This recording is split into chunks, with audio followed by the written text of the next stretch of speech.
দেখুন, এটা আপনার নিজস্ব বিষয়। এই বিষয়টা আপনি নিজেই মিটিয়ে নিতে পারবেন। আমার একটা বক্তব্য আছে, ছেলেমেয়ে কিন্তু সহ্য করতে পারবেন না। এখন ছেলেমেয়ে যদি গ্রুপ করে অন্য স্কুলে চলে যায়, আপনার স্কুলে বদলটা হবে না, একটু ভেবে দেখবেন। বাকি আপনার ব্যাপার। যদি ছেলেমেয়েরা যদি আপনাকে যদি চার্জ করে, আপনি কি উত্তর দেবেন? একবার ভেবে দেখেছেন? ভেবে দেখুন। ম্যাডাম বলেছে যে আমরা এই পিকনিকে পার্টিসিপেট করতে পারবো না, শুধুমাত্র মেয়েরাই নাকি ভাগ নেবে। তাই আমি না তোদেরকে আমি কোনোভাবেই পারমিশন দিতে পারবো না, আমার উপর অর্ডার আছে। কিন্তু একটা কথা ভেবে দেখ, আমরাই বা কেন পার্টিসিপেট করবো না? কোনো রিজন আছে না পার্টিসিপেট করার? তাই আমরাও পার্টিসিপেট করবো। চল আমরা গিয়ে ম্যাডামকে একবার গিয়ে বলি যে আমরা কেন করবো না পার্টিসিপেট।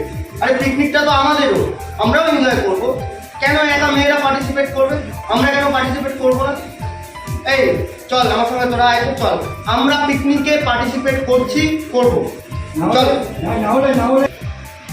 ম্যাডামের আগে থেকেই প্ল্যান ছিল যে উনি একসঙ্গে পিকনিকে ছেলে মেয়েদের পার্টিসিপেট করতে দেবেন।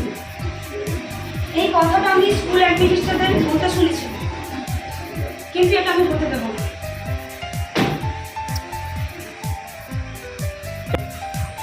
আচ্ছা, তোরা সবাই একটু আমার কথাটা শোন।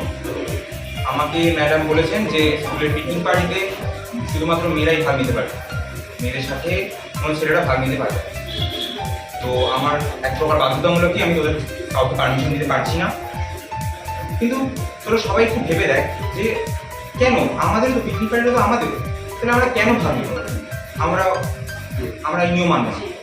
এর চেয়ে কাজ করি, আমরা সবাই মিলে যাই, ম্যামকে কি বলি, সব ছেলেরা আছিস, চল আমার সাথে চল, ম্যামকে কি আমরা বলবো যে আমাদেরও ভাগ দিতে হবে।